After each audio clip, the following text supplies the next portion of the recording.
Call the meeting to order. Call the roll. Mr. Cockrell? Yes. Ms. Kelly? Yes. Mr. Denton? Yes. Mr. Majors? Yes. Mr. Allen? Moment of silence. Item number 2 will be read by Board Clerk Jerry Denton.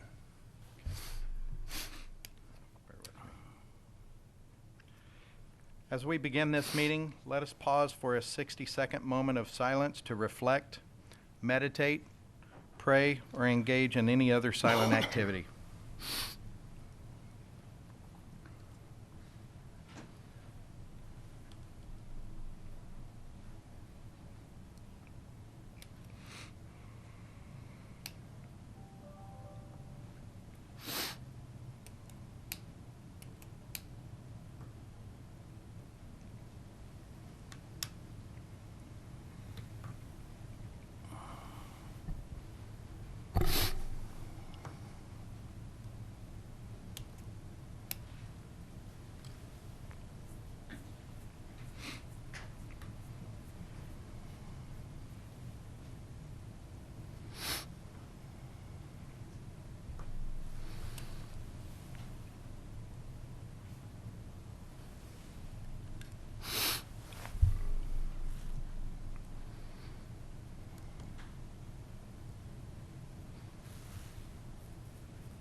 Thank you.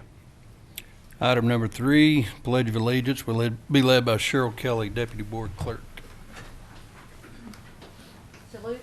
Pledge. I pledge allegiance to the flag of the United States of America and to the republic for which it stands, one nation, under God, indivisible, with liberty and justice for all.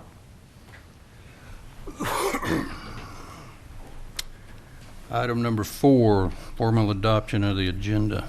Move the formal adoption of the agenda. Second. Got a motion and a second. Mr. Cockrell? Yes. Ms. Kelly? Yes. Mr. Denton? Yes. Mr. Majors? Yes. Item number 5, discussion and vote on motion to approve the January 14th board meeting minutes. Make a motion to approve. Second.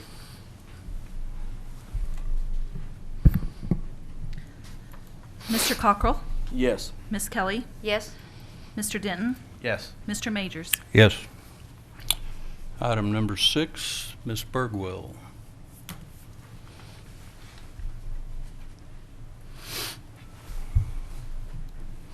Good evening, Dr. Dunlap, members of the board. Tonight I bring for you a donation by the Leisure Park PTA for 5 picnic tables. We've got Mrs. Calloway and Miss Dotson in the back. You guys need to wave. So we appreciate the help of their PTA. They worked with us on finding a good quality picnic table, and this will help outfit their outdoor classroom. Move approval. Second. Motion and a second. Mr. Cockrell? Yes. Ms. Kelly? Yes. Mr. Denton? Yes. Mr. Majors? Yes. Thank you. Thank you all very much. Yep. Greatly appreciate that, you ladies. Comments from the public? Don't believe we have any, so we'll move to approve the general consent agenda items, or approve or disapprove. Item number 8 be items number 9 through 50.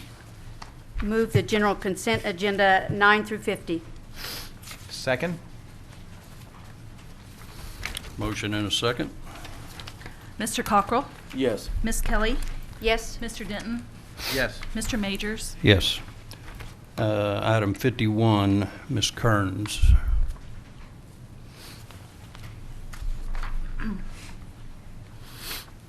Good evening. I bring you tonight revisions to our residency policy. The Policy Council has met, and we propose that for the 1920 school year that we remove the acceptance of affidavits for enrollment, and that every new students enrolling and those re-enrolling will have to provide residency proof, which falls in line with all of the Tulsa County school districts. We do ask that current 10th and 11th grade students be allowed to continue on affidavits if they are already with us, and this will not affect our homeless students. Ms. Kearns, I just want to commend the policy committee that's done the review, and that we are coming in come forward with the other school districts, and I think that will help us immensely in our enrollment process. Thank you. Okay. Make a motion to approve? Second? Motion and a second. Mr. Cockrell? Yes. Ms. Kelly? Yes. Mr. Denton? Yes. Mr. Majors? Yes. Item number 52, Mr. Talameo. Good evening. I'm here to seek your approval to hire WRA as the architect for the STEM project. It's a 2015 bond project. It'll be, we're going to program for about 14 months, and we are going to open it for the 21-22 school year. Okay. Make a motion to approve? Second? Motion and a second. Mr. Cockrell? Yes. Ms. Kelly? Yes. Mr. Denton? Yes. Mr. Majors? Yes. Item number 53, Mr. Talameo. And we do have WRA in the back. There they are. They're going to be our architects. And the next one is for our construction manager for the STEM project. I'm seeking your approval for Flintco, and we have Russ Peavy with Flintco, and they will be responsible for getting us into the building for that 21-22 school year once we finish programming. Move approval? Second? Mr. Cockrell? Yes. Ms. Kelly? Yes. Mr. Denton? Yes. Mr. Majors? Yes. Thank I you. don't have a button here. Oh, oops, I'm sorry. I moved it on. You got the verbals, right? Yeah. All right. Okay. Item number 54, Business Services, Ms. Enoff. Good evening, Board of Education, Dr. Dunlop. The financial reports through the end of January 2019. January is a big month for business services in way of collecting money. Our ad valorem collection comes in during this month, and as you can see, we're ahead of where we were projected to be this time last year due to the very aggressive growth that we've seen in our valuation for this district at 6%, which is nearly double of what we've experienced in the past. State aid is also collecting at a higher rate due to the state mandated teacher raises, so we are watching our allocation to make sure that the $53.5 million that was allocated to us is being collected accordingly. Building fund, again, ad valorem collection has a major impact on our building fund as it's really the main source of revenue for this fund. And child nutrition, her local and federal sources are what we've expected to date. There's been a little bit of timing delay for the federal sources, but I expect that to be corrected next month. In our operating expenses, again, salaries and benefits are obviously the category that we watch the most as they are the largest, and some of the decisions that we've made as far as the one-time retention stipend and the state mandated pay raise are reflected accordingly, and so obviously it's very important that revenue follows those expenses. And in building fund, our support raise again is reflected in these figures. And the most important thing is we are looking at our ending fund balance for this year as we start to wind down operations with our requisitions and our spending cutoff April 1. We'll continue to fine tune that ending fund balance as the year draws closer. May I answer any questions? Looks like a great job. Thank you. All right, item number 55, Ms. Enoff. My next item is to ask the board to approve a one-time general fund budget increase of $3 million to the general fund. This is to increase appropriations on the budget side, mainly for a system issue. We are tracking actual expenditures as they're being spent, and this is more a logistical issue for our processing. Move approval? Second? Motion and a second. Mr. Cockrell? Yes. Ms. Kelly? Yes. Mr. Denton? Yes. Mr. Majors? Yes. Hang on just one second, please.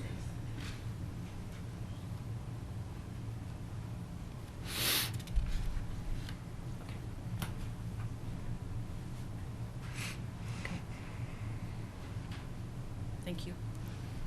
Okay, item number 56, reports to the board. Ms. Enith again. Yes, I'm very pleased to present tonight. We have Preston Smith with us in the audience of Business Information Services. Mr. Smith was commissioned by the board earlier this fall to do another demographic study for the district as we move into another very exciting phase of our Phase 2 2015 bond issue, and so he has put together a very comprehensive report. We certainly thank Mr. Smith and all of his efforts to present and gather all this information for us, and so he is going to report to the board his findings. Okay.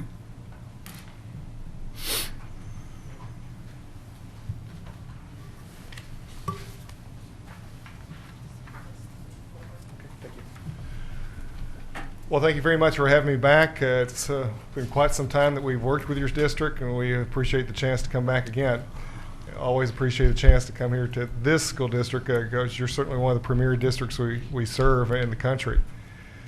So a little bit of background of our firm. We have completed more than 200 studies with school districts in 12 different states since 2004. So for the last 15 years, we have served districts just like yours to look at enrollment projections. I have spent 10 years as a news reporter, 5 years of which I was on Capitol Hill with the White House and Capitol Hill Press Pass.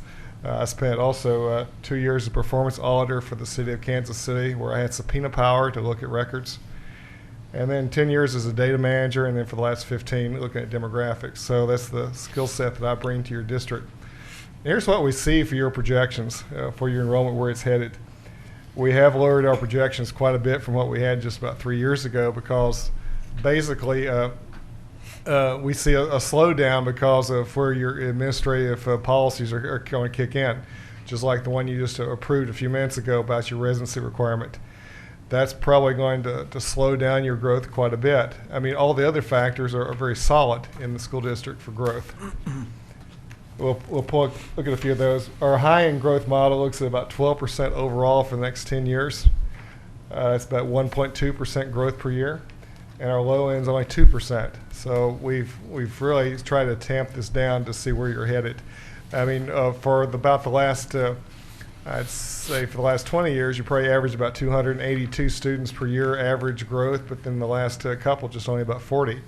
So it slowed down quite a bit. And that's what we see for your high school in particular. That's I know it's of real interest where your high school enrollment's headed. We see it peaking out probably about in 2024, 25 at about 4,000 students on the top end growth. On the low end, about 3,800 students. And that's where your ninth grade looking at. So why is it slowing? Well, like I said, it's besides your policies, also there's a certain degree of parental choice in the district. You got a fairly low market share compared to other school districts in the state. You're about to 82% of your students that are actually physically living in the school district are enrolled here. So statewide, it's quite a bit higher than that. And we go back even since about 1990. Your market share has gone down almost every year. So basically, that comes into play too.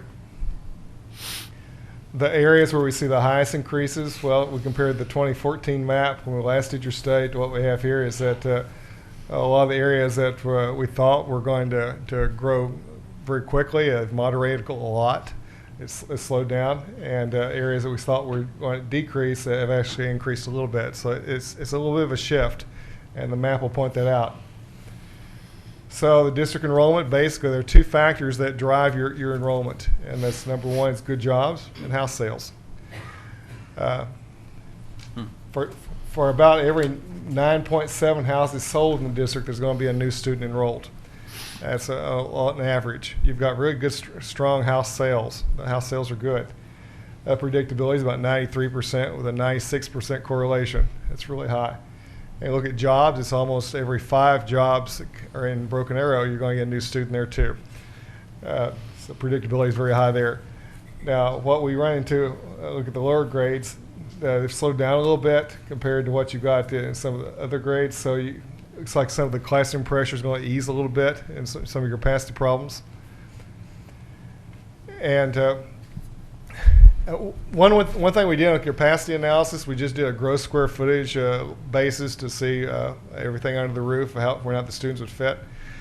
And then the district administration asked us to also to look at their calculations.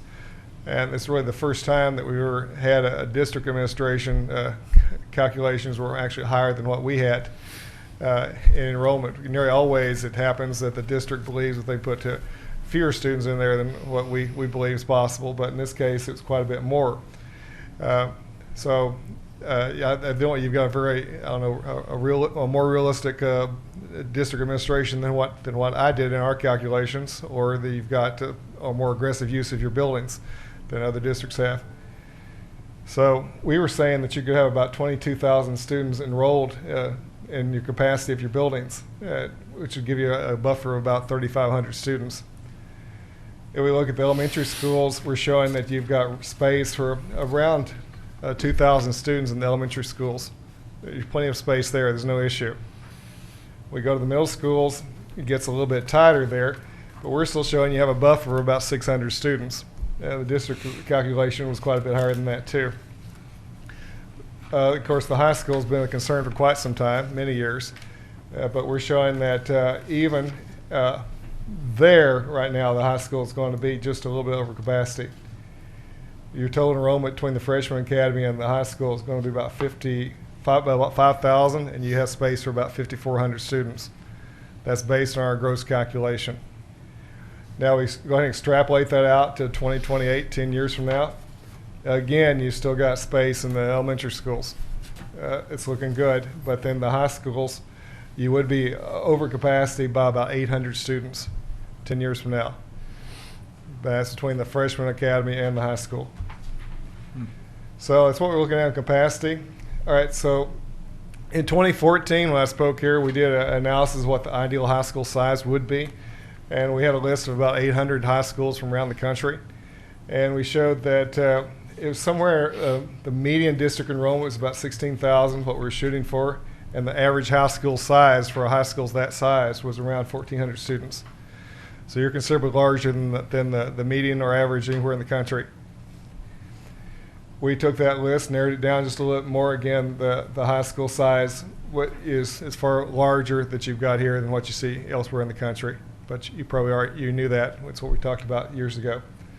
But I just wanted to go ahead and reiterate that because I thought that it was relevant.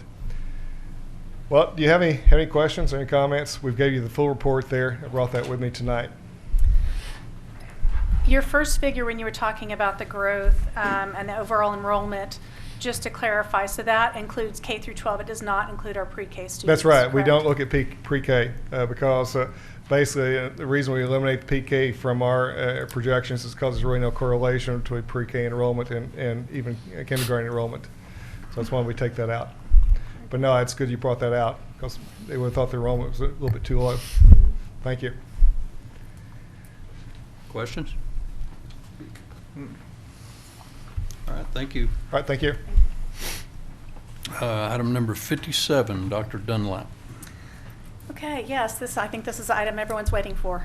So tonight we have the pleasure of presenting our findings from the high school configuration study group. And as we know, this has been a study that's been going on for about 3.5 years. And as we'll show through some evidence that we've found through people who've been in the community for a long, long time, it's actually been something we've talked about for over 40 years. But this evening to present the findings from the high school configuration study team are Sharon James, our Executive Director of Secondary Education, Dr. Kim Garrett, our Director of High School Instruction, and Amanda Westcott, mom and member of Tulsa Technology Center here in Tulsa. So thank you, ladies. Whenever you're ready. I want to preface it by saying as we work through this, because I know time is of the essence, but if there's something we need to clarify or you would like us to have a question, please just ask us to stop and we'll clarify anything. One thing I do want to emphasize also is this is a recommendation to the Board of Education for the years 2019 through 2027. But 2027 is actually the opportunity for us to go out for a new bond, and we cannot obligate our bond for 2027 for any recommendations or a future board for bond expenditures. So this is our recommendation that the end will give a little bit more input for the I have future. a question. Why can't we Please. obligate this It board? is the state law, or it is a Thank law you. that we cannot do that. Thank you so. for clarification. All right, so we will get started. First of all, we want to talk about how we came to this conclusion just for our transparency. We had two committees, the Visioning Task Force and our High School Configuration Steering Committee. As Dr. Dunlop has already mentioned, it was a 3.5 years of study and discussion that we've had. The initial proposal was not well received based on public forums. Dr. Dunlop heard what the community had to say, backed up, and said, okay, let's go about this a different way. Let's create some committees and some discussion and partnerships so that we can begin to see what will work best and fit for our community.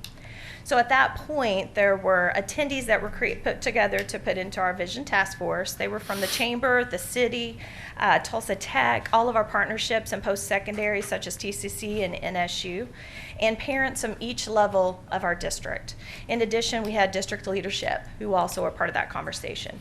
The purpose of the Visioning Task Force was really to study and make recommendations for the Board of Education's consideration, and really to look at how we can innovatively redefine the high school experience, address the needs of our space, address the needs of our curriculum and our programs that we have, and really help redefine the high school experience as a whole. Also, we wanted to determine needs in the current available space to project high school instructional spaces. So based on what our needs were for instructional, what does our classrooms need to look like? What do our buildings need to house in order to meet those programs? So the first proposal focus group was 2 nights. As I mentioned before, the parents, we had more than 300 attendees total that came to that. We also had a second focus group for that, which were 92 attendees. And again, just to reiterate, we had Chamber, the City of Broken Arrow, elementary, middle, our BAFA, and our high school parents also represented. The purpose for this was to seek the external input of high school enhancements. So the Vision Task Force would begin to look at how we could enhance what we were offering at this time, to determine external validation of those findings, and to provide insight and transparency into the process. So the Visioning Task Force was to focus on the high school experience. That task force did not look at the facilities itself. We really wanted the form to follow the function.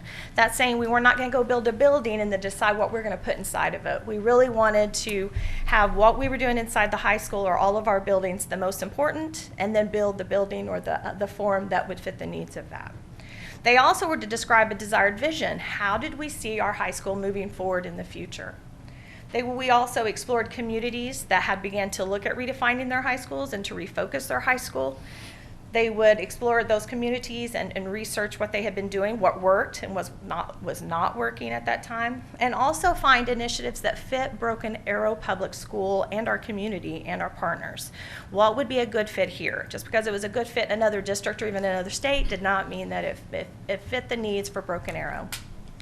We also wanted to take a long view, not just look a year ahead or 2 years ahead, just as our last thing that we just looked at. We had to look at the future. We had to be prepared what was coming up for our growth and what our needs were for our students. And last, it was to determine the facilities that would fit that vision for those academics, which was the most important. Once we found our vision for academics, then we could begin to look at the facility that we felt would be best. We came to with the Vision Task Force, they looked at different types of research. We looked at the Department of Education and the 6 evidence-based strategies that they outlined: participation in rigorous curriculum, the small learning communities, career academies or pathways, also dual enrollment, early college high schools, and the college and career counseling that they had identified as the evidence-based strategies.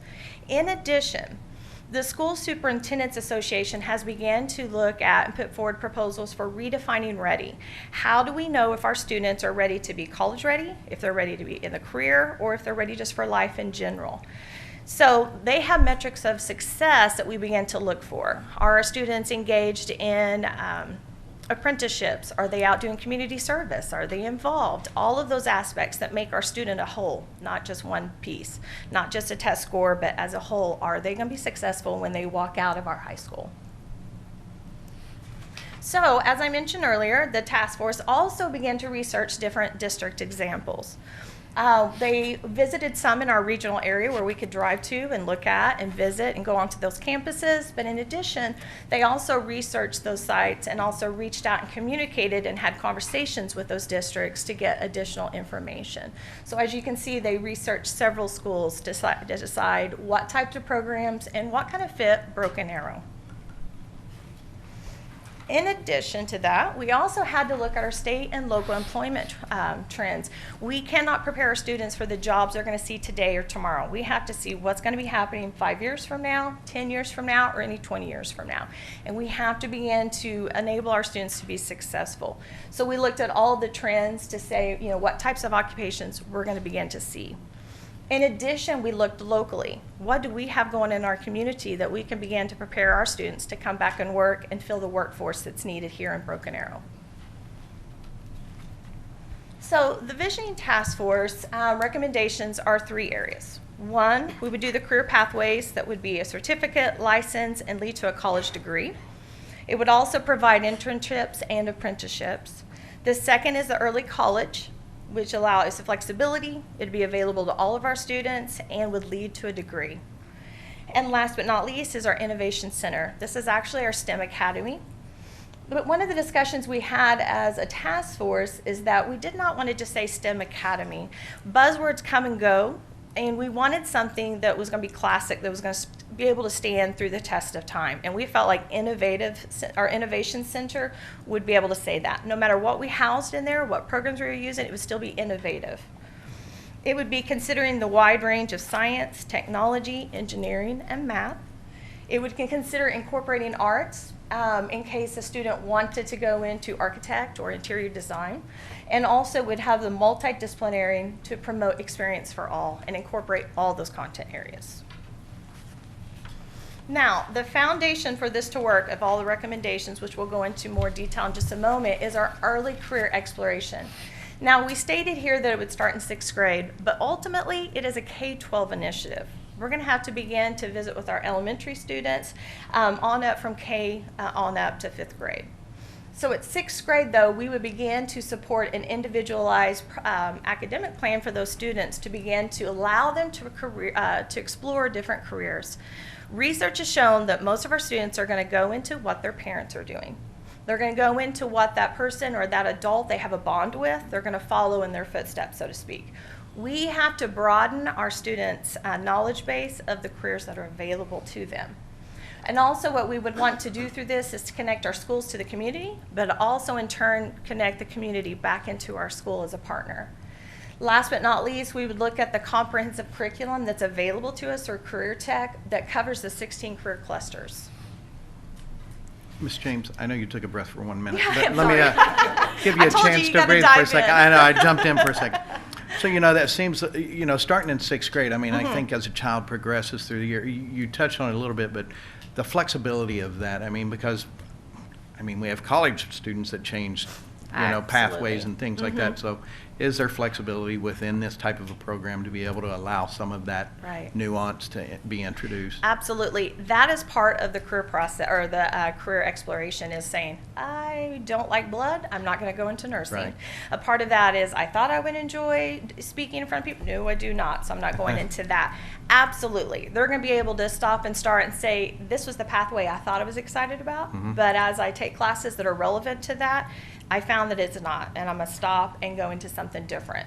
So it does allow that flexibility. They can go into different pathways. So to dive a little bit deeper on that question, then if my student starts in one pathway and changes mind senior year, are there going to be credits missing that will Not at prevent my all. child from graduating? Not at all.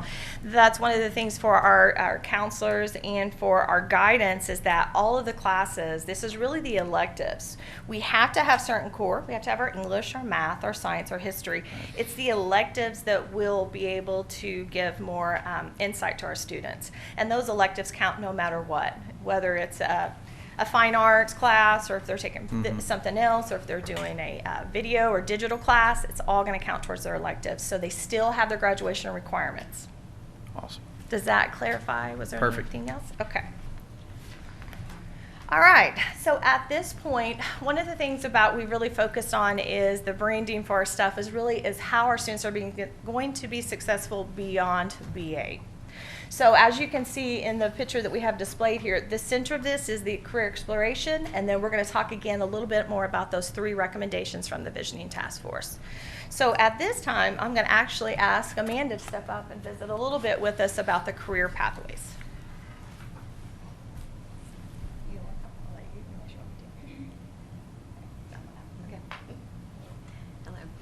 Okay, so part of the Visioning Task Force committee was those 3 recommendations. The one that I'm going to talk to you about, the career pathways recommendations. Some of the key points for this initiative, we talked about possibly repurposing or creating new spaces depending on the pathway or the academy or academies that Broken Arrow would opt to adopt. We also discussed that there would need to be a review for the bell schedule. Perhaps we need to step away from the traditional 6-hour day. Maybe we need to look at block scheduling or a different type of scheduling that will better fit this model. We discussed transportation to off-site locations for non-drivers. We do not want this to impact those that aren't driving, so we want to make transportation available for all students regardless of a driver's license or a vehicle. We talked about that we would need to seek and expand a wide range of business partnership involvement levels. This is with student shadowing, internships, things that could potentially lead into a job in the future for our students. We talked about aligning the budget to provide resources that would lead into post-high school opportunities.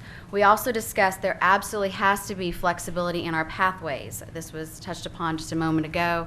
Students would be able to adjust and change pathways as necessary. Like we said earlier, people change their minds. Even college students change their minds. So we would want to make sure that you were not locked into a pathway the moment you chose it.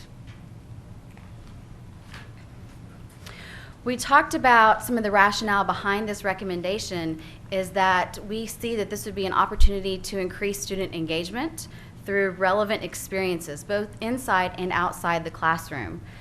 We would look for supporting community businesses that would build interest in local careers, keeping our students here in town after high school and college. We talked about selecting pathways strategically that have direct local connections and that we can pull advisory groups for these pathways, giving our students direct connections to local businesses. We also discussed that we would need to build competitive backgrounds and skills for these graduates completing pathways through the traditional high school. We also discussed that the research nationwide indicates increased graduation rates whenever you have engaged students. When you have students that are excited about what they're learning, they're excited to go to school every day, this is going to increase those graduation rates and also help our students find their passion as they become adults. Okay, some more things to consider. We would need career-themed sequences of courses. Students would use project-based learning to explore all aspects of various career interest areas with their peer groups. We felt that it was really important to mention peer groups and these students. It's always important to have people around you that can support you. With these pathways, they will be with like-minded individuals, so when they're struggling, they have a support network to build upon, and they in turn can also be a part of that support network for others who are struggling. We discussed that we would need local advisory boards and community partnerships. This could be, also part of the student experience, off-campus jobs, shadowing, internships, etc. Some existing examples, we had the Mullen Plumbing partnership that was just announced earlier. We have pre-manufacturing, pre-education, pre-engineering, and then more pathways to come as the community grows and interest grows. The Visioning Task Force discussed perhaps having 2 phases for the pathway recommendations. We talked about current jobs, job trends for the future, and kind of where we could start and then grow this avenue for Broken Arrow Public Schools. Our first phase pathway recommendations, we talked about perhaps starting with health, environmental, and animal sciences. Also computer science, cybersecurity, e-communications, e-commerce, and then the pre-manufacturing and pre-engineering. We also discussed having a phase 2 to incorporate additional pathways, looking at public safety and services. This would include JROTC, police and fire, potentially political science, education. Another pathway would be business, which would be hospitality, marketing, public relations. We also didn't want to forget about the arts, so we could have a creative arts pathway that would include music production, graphic design and video, visual and performing arts, as well as marketing and blogging. We also discussed having a completely digital pathway that would be programming and coding. And then lastly, we looked at a fitness and wellness pathway that could include physiology, perhaps a pre-physical therapy pathway, health promotion, nutritional sciences. Okay. Now I'm going to turn this over to Dr. Garrett, who's going to explain our second recommendation. Okay, I have a quick question Okay. on the pathway recommendations. Is there any flexibility within those phases? Absolutely. Okay. With these phases, I mean, these were just recommendations based on what we see the trends right now. But as trends change, as the community needs change, we feel strongly that there should be flexibility with those pathways. So if we needed something that was originally put in phase 2, now in phase 1, the flexibility to move that around needs to really reflect our community.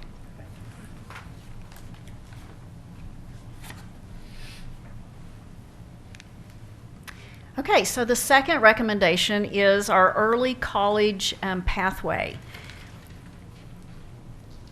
And with this rationale, this is exciting because we already have students right now taking college courses at our high school. They already leave our campus to go over to TCC. But what this is doing is really more of a focused group so that we can really target our students and help students. This is really supporting that idea of an individualized education so that students are, those junior and senior years, they are really focusing in on what their interests are and are taking courses that not only help them get their high school diploma, but also then count toward the future. Of course, we know this is going to save our parents money because students can already be taking courses that they won't have to pay as much for then later in the future. And what's exciting is that, this is a lot of our initiatives in schools. We end up targeting our top students, or we provide a lot of support for also our students who need that support. But this is for the students right in the middle. The students they're above average learners. And we can wrap around and provide additional counseling support, tutoring opportunities, so that we can make certain that those students can go to college if they want to. Another benefit of the early college model is really the relationships that we are then able to develop with our local colleges and universities. We are already doing that now, and as you guys know, we have our 2x2 program where students are going to graduate from Broken Arrow High School with a high school diploma and an associate's degree. Amazing. They start the end of their junior year, and you think about the benefit that these students have in getting all of that taken care of while they still have supportive parents at home to help them learn those time management strategies and study skills that most of us had to learn on our own when we were in college. We are also right now in the stages of talking to TCC and NSU about a pre-education program. We have some of the best and brightest students in our school district.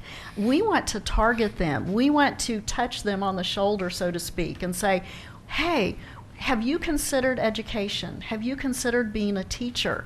We want you to come back and teach for us. And so we're working on a pathway that would enable students to, again, through that early college experience, take some courses to get started on that pathway, including even an internship out in schools to see, is this really what I want to do? In case I don't, then I can easily then change my mind and pursue something else later. In addition, we know that there is research now that supports if we can get a student to accomplish and finish 15 hours of college credits, then they have a much greater chance that they will actually graduate from college. As you know, the college going rates across the nation, our graduation rates aren't the greatest at the college level. If we can help provide more support at our level so that we're getting more students not just to college but through college, then we're really doing our community and our students a great favor. Now I'm going to give this back to Sharon to talk about our third recommendation. We didn't want you guys to get tired of hearing the same person over and over again. I hope that helps. So at this time, we are going to talk about the Innovation Center, or for our STEM Center.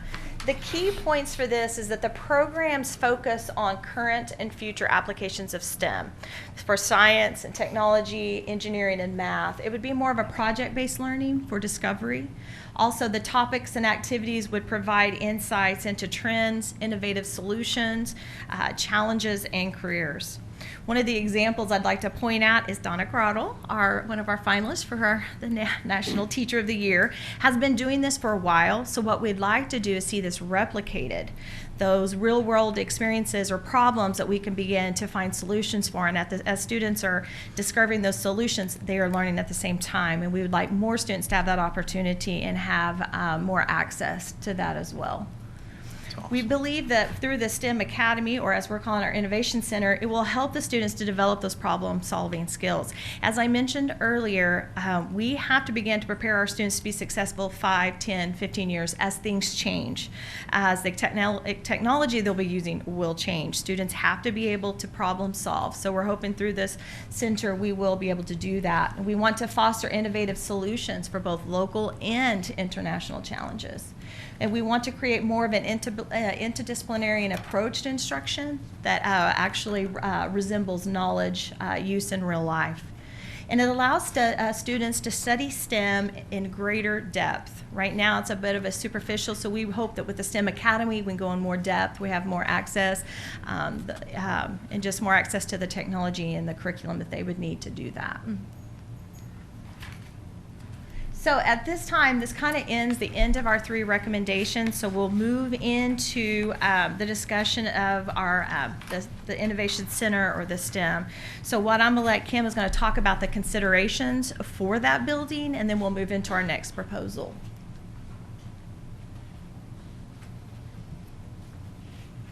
Okay, as we said, with the Innovation Center, we know that we want students to be able to work in groups, to work collaboratively, to be focusing those real-world relevant problems. We want them to be able to work with project-based learning. So we know that the facilities have to look different from the traditional classroom that we're used to. And so as the Visioning Task Force, we looked at, what are some of the considerations then that we really want to see in the facility.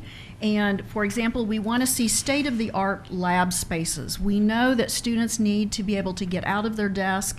They need to be able to really apply the learning that they are doing. We also want multiple large open areas, both indoor and outdoor, so that as they create projects, as they're working on exploring different topics, that they can do that. What's very popular now is the Fab Lab or the Makerspace areas. Again, this creates that area for those project-based lessons. And of course, with all of this different type of equipment, we know we're going to have additional spaces to store the equipment when it's not being used. So Amanda is now going to talk about the specific locations.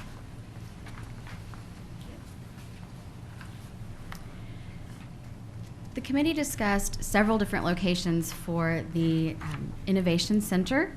The first proposal for the Innovation Center would to have it be located on the Spoon property, which is about a quarter of a mile northeast of the Broken Arrow High School campus. Another piece to this is that we would also, if there were funds available, we would like to see the ag building to be repurposed and then also to develop additional STEM space on the current high school campus. Our second proposed location is at the Aspen property, which is adjacent to Aspen Creek Elementary in South Broken Arrow. And again, just like in Proposal 1, Proposal 2, we would also like to see the ag building repurposed, if funds are available, to develop additional STEM space on the high school campus. And then our third proposed location for the Innovation Center would be to build it on the Broken Arrow Freshman Academy campus. And again, with this proposal, we would also, if there were funds available, like to see the repurposing of the ag building and to develop additional STEM space on the high school campus.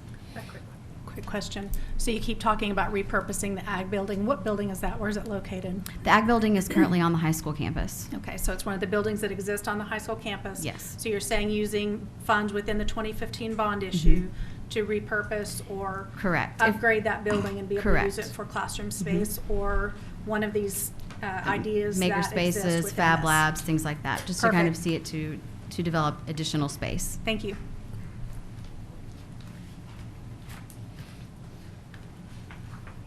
Okay, as Sharon mentioned earlier, we do have some recommendations for the future. However, we cannot obligate a future board to anything, but we did want to perhaps leave a future board with a roadmap of where we see Broken Arrow perhaps going to in the future. We have 3 different things that we would like a future board to consider. Perhaps having a second, an early tech magnet high school on the Aspen property. This magnet high school would be available for all high school students who wanted to apply and attend. It would not be neighborhood based. It could be anybody within the district. Another option is to have Time out for just a second. So where's the Aspen property again? That's in South Broken Arrow. Okay. By Aspen Creek Elementary. Okay, perfect. Thank you. And then also a second and third academic magnet high school, more of an academic high school that could be built on the Broken Arrow Freshman Academy campus where there is land available. This would require additional buildings to be added to that campus. And then our final consideration would be to have a second and third comprehensive high school, still keeping with the career pathway academies, and that could be potentially placed at the Aspen Creek Elementary site or Oneida Ridge Middle School.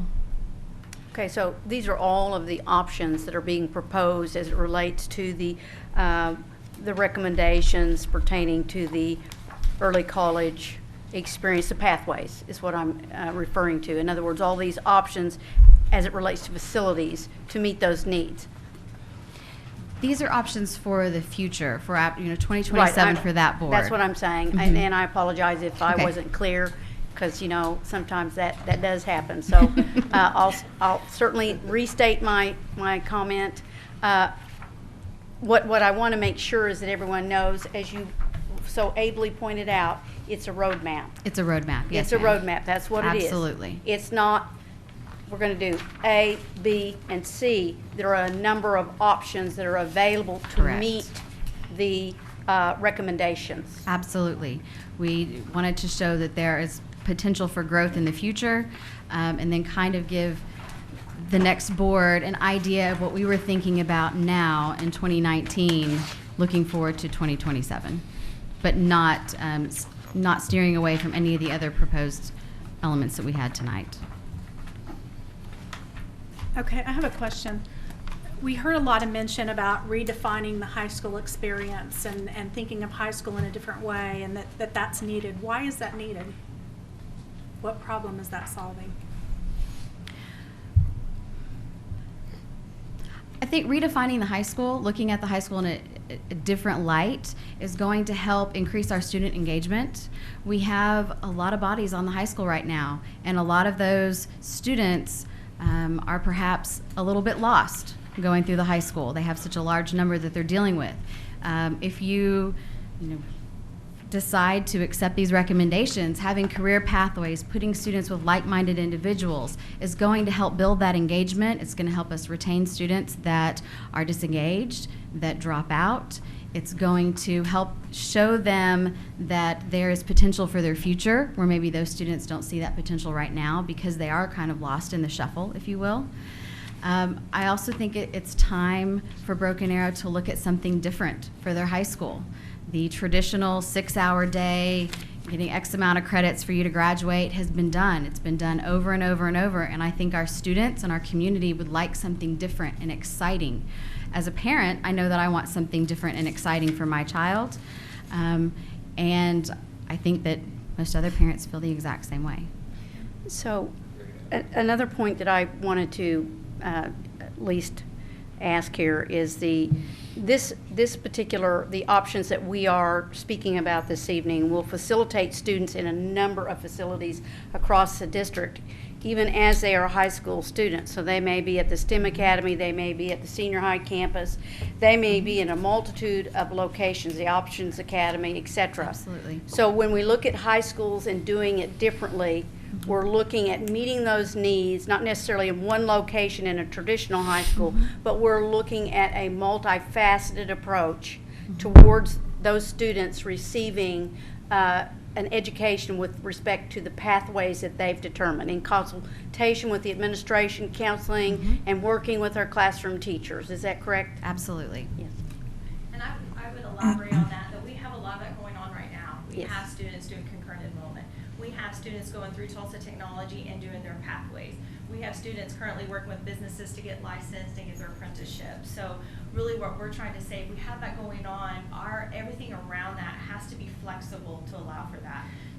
But is it true too, though, when we are serving in multifaceted facilities, et cetera, we're not looking at the same crowding issues necessarily at one site. We're dispersing that out somewhat and enabling our staff and certainly our students to receive their educational needs in a multitude of ways. And then as students are moving into these various opportunities, it allows the students that are left on site at that time to have that quality education going on in the classroom. We have more movement, we have more opportunities for lower classroom sizes, but also just the more electives that we can offer based on what they're telling us. This is what I'd like to have. This is the direction I'd like to go into or explore. So we would lead for that, but definitely that would alleviate the spacing as well at that time. Quick question, you just mentioned something about the electives, and it made me go back to the slide where it was talking about phase one, pathway recommendations, Do you want phase me to two. go back to that so you can look at it? I'm so sorry. Yeah, go ahead. What are those factors that kind of contribute to that phase one or phase two option? Or what somewhat directs us in those manners, or is there a timeline associated, or? It's various things. First of all, like for the Mullins Plumbing, I want to give a shout out to them. They Amen. approached us. I mean, they came to us and said, we need workforce, we need workers, what can you do for us? So they approached us, and we encouraged, and that's where we're at right now, is encouraging more partnerships. There's several businesses that are looking for help to fill that. So that would be one thing. If we have people approach us, and if they're in the fitness and wellness, then that's getting bumped up. We're going to begin that partnership with them and say, okay, we're going to start working on that. And I agree with you real quick. Hats off to Mullins Plumbing on that. Yes. That is, and the district. That is such an amazing program. Even my kids that graduated a few years back, they're like, Dad, where were you at when I was there? know. They're like, this is cool. So you get paid that and is- you're getting credit. Absolutely. That was a Yeah. nice thing. So seriously, that's a great accomplishment. So those will move up and down as they come. And two, we do pre-enrollment. And at that time, as we're beginning to build that individual career academic plan for students, they can dictate to us what they're interested in. As they begin to explore different careers and they say, we have a majority of kids wanting to go in that direction, then it's our job to begin to go out and build partnerships, find pathways, find apprenticeships, find a partnership with a secondary, a post-secondary to say, how can we build a pathway for them? And that's kind of what will dictate. But also the trends as we see that need. And when somebody comes Certainly. knocks on our door, we're going to bump that up and Okay. meet what they ask for Perfect. us. Thank you. That answered my question. I appreciate that. So back to Thank you. talking about electives really quickly, I know that the high school currently, and this is one of the, people talk about the high school being large. One of the benefits of having a large high school is we have over 80 electives in our high school. Right.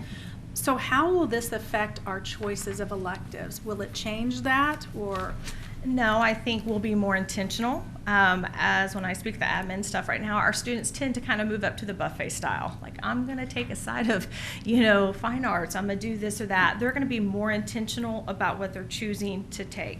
When they do that, it gives us a better sense of numbers. So if I know I have 150 students wanting to take this, I know I need to make sure I find a teacher who can teach that, that I'm going to have the space for that. I'm going to build those sections. So we will still maintain that broad number, but I think we'll be more intentional about meeting the students' needs. And I think all three of these recommendations are about that. It's not us saying, this is what you need to take, and we think it's great, and we're going to force you into that. It is more of students saying, this is what we're interested in. What classes do you have to help me see the relevance and find something I'm interested in? And the second question, I think it's kind of the elephant in the room, is how does this help numbers? Because we are talking about numbers too. Absolutely. And I think that's what Ms. Kelly was elaborating to as well, because when they do concurrent enrollment and we're moving students off, Mullins Plumbing, they're doing that 2-3 hours a day. So they're off our campus during that time working and getting that experience and that apprenticeship. So we do that several ways. Those numbers grow. We have one of the highest numbers, Dr. Dunlop was mentioning this today, participating in Tulsa Tech. So half a day, a student could be off of our campus taking advantage of that opportunity. Also with the NSU and TCC partnerships we have different degrees or pathways they could be following. Again, they're going to NSU and taking those classes there. So that alleviates the crowding and the size, but also allows us to have a more a valuable experience on the high school at that time. I would also point out that, and I think most of the people in the room know this, but our tax dollars are what paid for the NSU campus. So it's wise use of our taxpayer dollars to fill that building during the day when it sits virtually empty until the evening classes, because it's more of a graduate level school. Absolutely, and I have to give a shout out to you and the other associates for having that. The partnership with TCC and NSU allows our students to take a class through TCC but be on NSU during the day taking that. And that was part of that discussion that you guys had as you began to look at the pathway. Ms. James, I have a question. I first Yes, sir. apologize for being late. No, not at all. Had an unavoidable Totally understand. meeting I had to be at. Is this modeled after any of these recommendations? Is it modeled, and if you answered this earlier, I apologize, No, but that's is this okay. modeled after another district in the country? Is it something that the committee came up with? I mean, how do they get to this final? Let me show you this real quick, and I know you have a copy as well. One of the things that the task force and the high school configuration group did was to research several other districts. And then around our region within Texas and Kansas and Missouri. And I know that Dr. Dunlop was able to go visit a district outside of Chicago. So we began to see schools and districts that are doing these things are being very successful.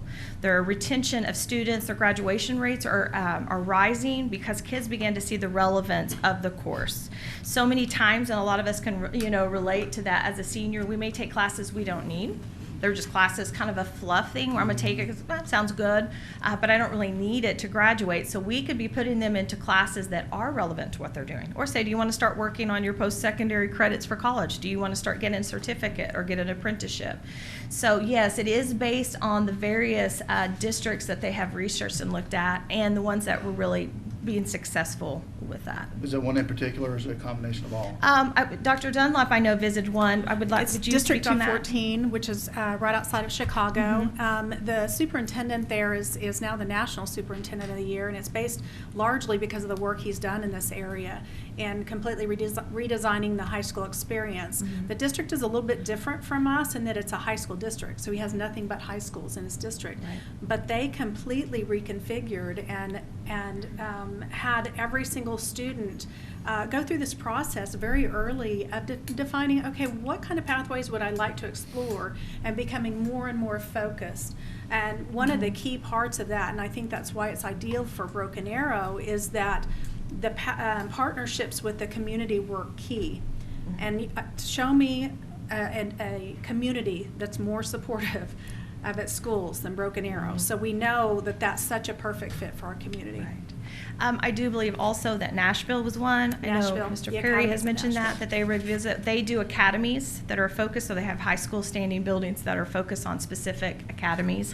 Olathe, Kansas. Yeah, so there are several. They looked into that, and then they looked at the research. Is it research-based that if we put in the time and effort into building these pathways that students will stay and graduate? And the research shows that it does. It's about engagement, and it's about students wanting to be in that classroom as opposed to being made to be in that classroom. And there's a difference, I believe, for sure. Any other questions, or we could clarify? I've got a question.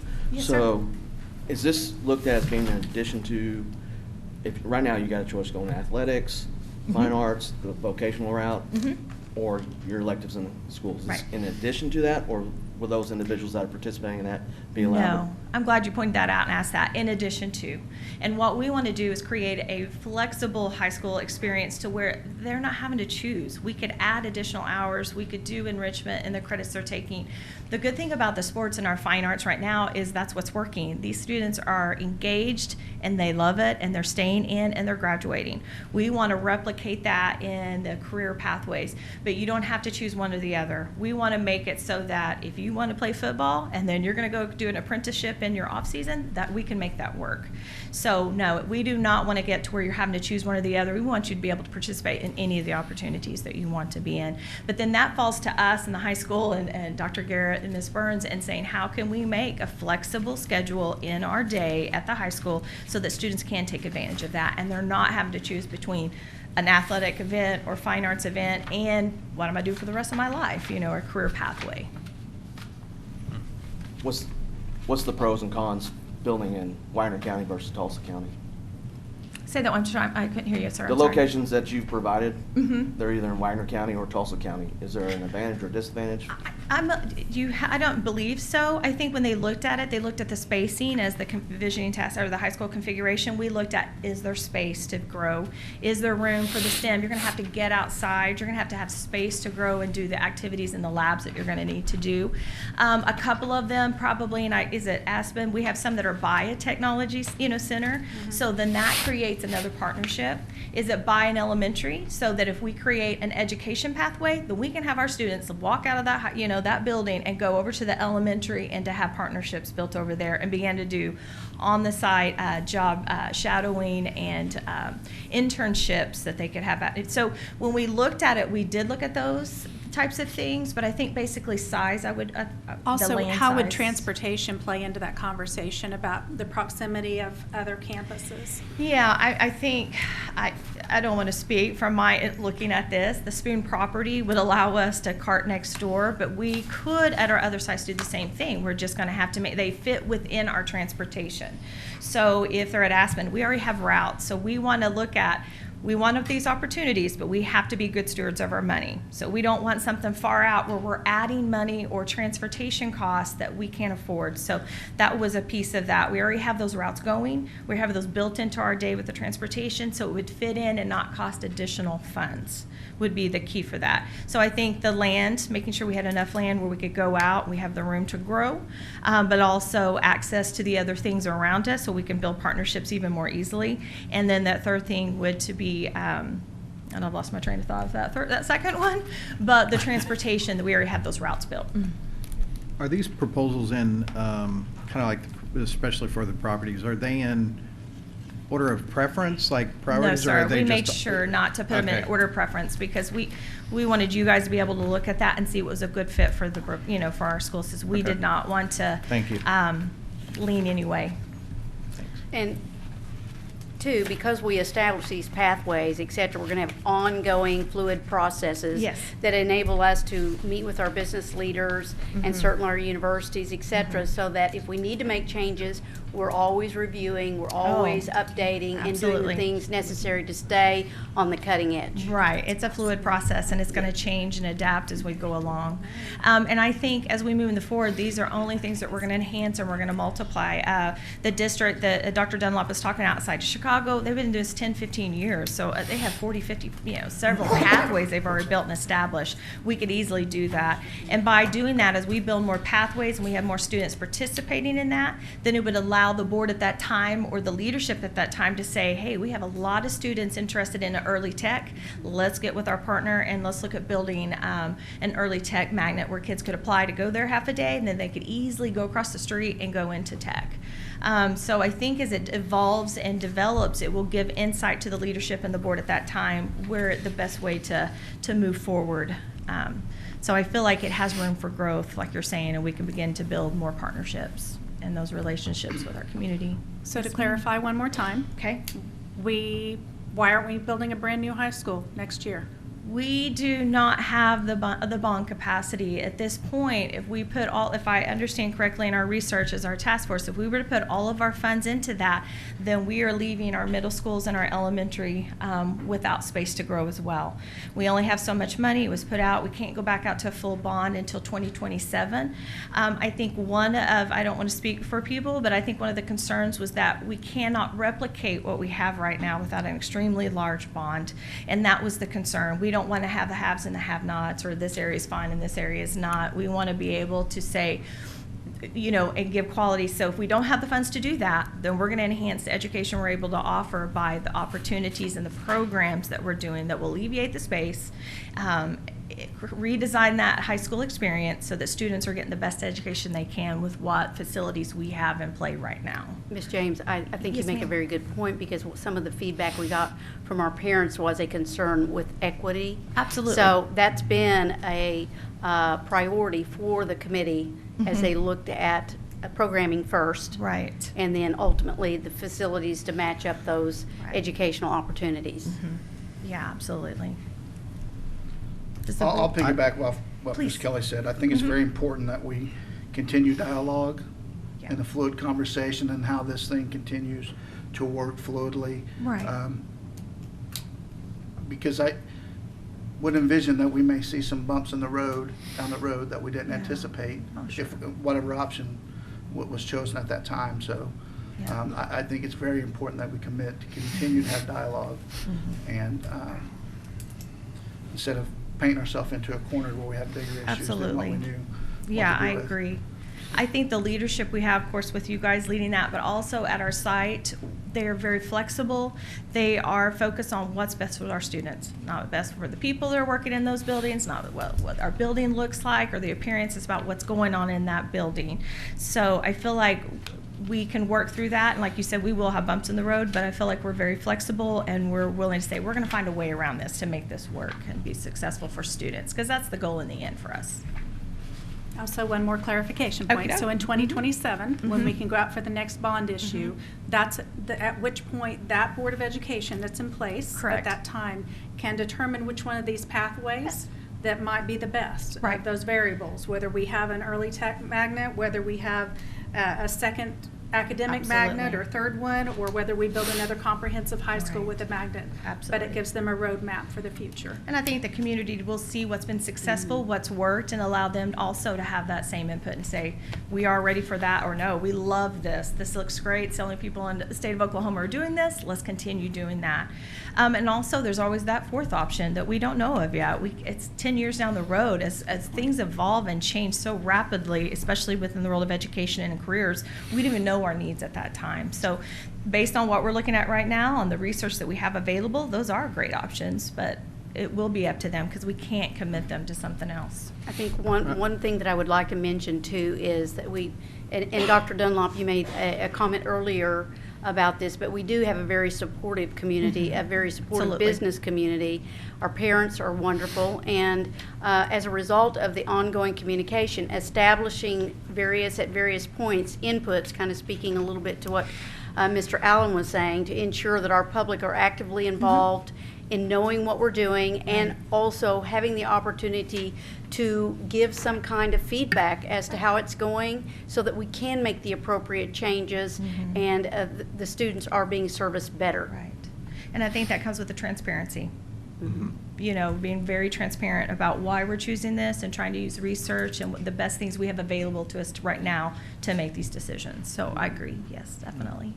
I'd like to say it took a lot of time, a lot of meetings, a lot of conversations, I'm sure, through the the year. Absolutely. And there were tons of people we need to give shout out to in our And community and our business members. We for thank sure. you very much for that. Well, thank you. You I'm just the guys- bearer of the good news, I feel like. So, well, I think it's great news. So, Yeah. but not at all. But there were a lot of people who really met several times, lots of hours they put into it. Amanda being one of an example of just one of many. So we appreciate that. You know, and several accolades out to the entire committee. Please pass Yes. our gratitude on to them because, I mean, along with the meetings, I mean, Broken Arrow is a passionate place. We have passionate members of the staff, passionate members of the community, parents, and, you know, we want to see the future. Right. And I think taking the foundation that you all took with the student experience, Yeah. how can you go wrong? I know, going with I know, that it's route, exciting. You know? Mhm. It may change, but how can we go wrong? Keeping that in mind even in the future. So thank you all very much for a very thank you. comprehensive Thank approach you. to this. Yeah. James, yeah, I attended some of those meetings too early on, and I want to thank the committee because that was a very long, Process. lots of work, lots of traveling, lots of not getting along. Yeah. You know, A lot of dialogue, for well, sure. but I think we have to keep in mind, everyone might have their own idea of what it needs to look like, even as a board, what a proposal would look, but I think there's no denying that the committee, the board, the district, the teachers, we want what's best for kids. Absolutely. And their experience at Broken Arrow. And maybe this doesn't work, and we'll go back to the drawing board. I know that our Absolutely. community people are committed, our district's committed, our board's committed, Right. and we'll make sure we continue to try to come up with what's best for kids here at Broken Arrow. And, but I do want to thank them because there was a lot of nights in there, I know, so they worked very, very hard, and I appreciate all their Well, we effort and appreciate your time. patience too, allowing us to have this time and the opportunity to delve through it and work through it to come up with a quality recommendation and proposal that you guys could actually consider and feel confident about once you go through with it. Is there Any more anything questions? else, I was question-wise? just, with the board's permission, I'd like to read a quick statement, just summarizing this Please. experience, and you all have been doing the thanking, so we'll jump in there. We do want to thank the High School Configuration Task Force and the Visioning Task Force. The forum attendees, we had a lot of people attend forums, focus groups for many long evenings, and for the passion for our schools, because that's what this is about. Each of our members remained focused on what he or she believed was best for all students and put self-interest aside. That's tough to do. Overwhelmingly, the focus was academic opportunities. So also, thank you to our current board and our past boards who were involved in this process for the patience and support of this process and letting it play out. The study was 3.5 years old, but the conversation has been occurring for, as I said, close to 40 years. We had a state championship track team come to one of our football games this year, and they were from 1971. They brought us a newspaper that discussed the fact that they were talking about splitting the high school. So if that tells you anything, that was 1971. The first proposal that the High School Configuration Task Force, I have to give a shout out to them because they went out there and they were gutsy and they said, hey, let's try and use the Freshman Academy. And they did this in good faith. It was an honest, good faith recommendation. Because they also quickly concluded that there weren't any new bond dollars to build a comprehensive high school, and current bond dollars were also imperative to keep up with the growth of elementary and middle school. By taking those funds to build a high school and any other money to a revote, we would shift the problem to the lower grades. That's not solving anything. The proposal was solid, but we listened to our community and our forums, and it was very clear that the option of using the Freshman Academy campus as a second high school was not palatable to our community as a whole at this time. Although we do have more bonding capacity, I've heard the rumor out there that says, oh, we're tapped out, we can't borrow any more money. That's not true. We do have more bonding capacity, but it's not enough to build a comprehensive high school. But we do have continuous growth, so that bonding capacity continues to go up. And again, we're going to reiterate for about a third or fourth time, a current board cannot legally commit a future board to additional bond obligation until the current bond issue is complete. This must be the current board and a vote of the BA citizens to have an additional bond issue. Perhaps most importantly, a new comprehensive high school was not necessarily found to be best for our students yet. That's not saying that's never going to happen, but currently we did not find that was what was best. Why? Because it's very expensive and it's not realistic to replicate the 31 AP classes that we have at Broken Arrow High School and the 80 elective options that we have at Broken Arrow. With size also comes a lot of flexibility and options. The high school configuration study was also very clear that when we move to either a new comprehensive high school with academic pathways built in or a magnet high school, they recommend the additional high school should be smaller as to not compete with the current high school. That was a big concern. They felt this would split the town. That's not what we want at all. They wanted a new site to be innovative in options for students and not just replicating the same model of high school that's been in place in the United States for decades and decades. The choices presented here tonight give clear direction for the district of a redefined high school experience where students have hands-on opportunities in college, career, military, and technical training. These options will be and not or, meaning students have the option of and not or. That is, no choice is irreversible, but instead flexible options toward being life-ready. The National School Superintendents Association model, AASA's Redefining Ready, will serve as a barometer. We're going to hold ourselves accountable to see if we're being successful in this model. So as we take steps toward our graduates being more than just a test score, but instead college, career, and life ready. In this way, we will hold ourselves accountable for the end product, our graduates' future success, instead of only one nationally normed test score. An exciting portion of this comes from our 2015 bond issue that allocates funds for what we will call the Innovation Center, or a STEM facility. The state-of-the-art facility will provide space for hands-on experiences in STEM and will build on the 8-year body of work by teachers in STEM education, such as Andrea Sagely, our very own Donna Grottle, who I didn't know was going to be in the audience today. I thought you were in California. She got back last night. She is in the middle of her interviews for the National Teacher of the Year honor, so she was able to thank you for being here. Donna Grottle.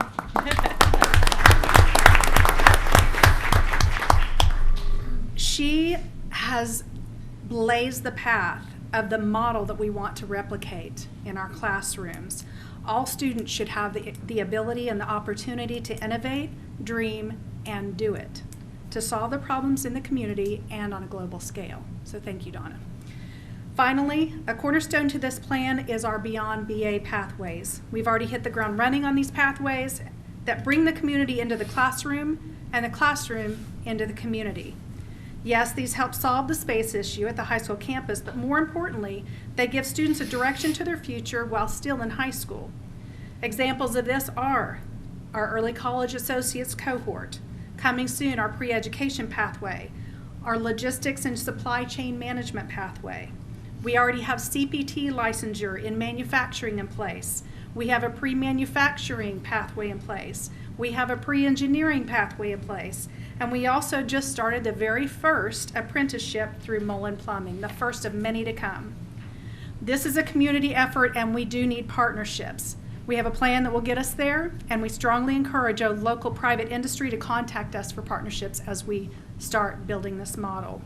For far too long, we believed that high school was something that happened within the four walls of the classroom, but we are opening up the school doors at the high school and erasing those lines between community and school. Our students want this change. They've told us.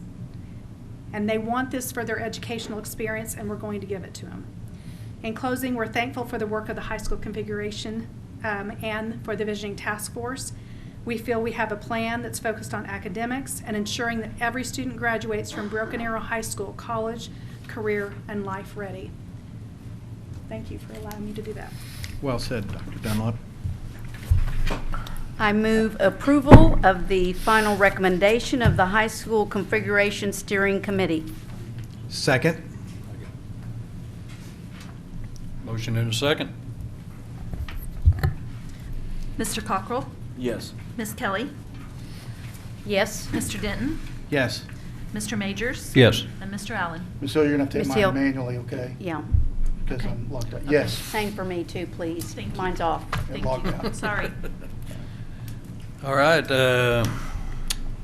I guess we're on number 58, new business. I don't believe we have any, so we need to go to executive session, number 59. All right, I move that we move into executive session to discuss the evaluation of the superintendent, Dr. Janet Dunlop, in accordance with Oklahoma Statute Title 25, Section 307B1 of the Oklahoma Open Meeting Act. Second? A motion and a second? Mr. Cockrell? Yes. Ms. Kelly? Yes. Mr. Denton? Yes. Mr. Majors? Yes. Mr. Allen? Yes.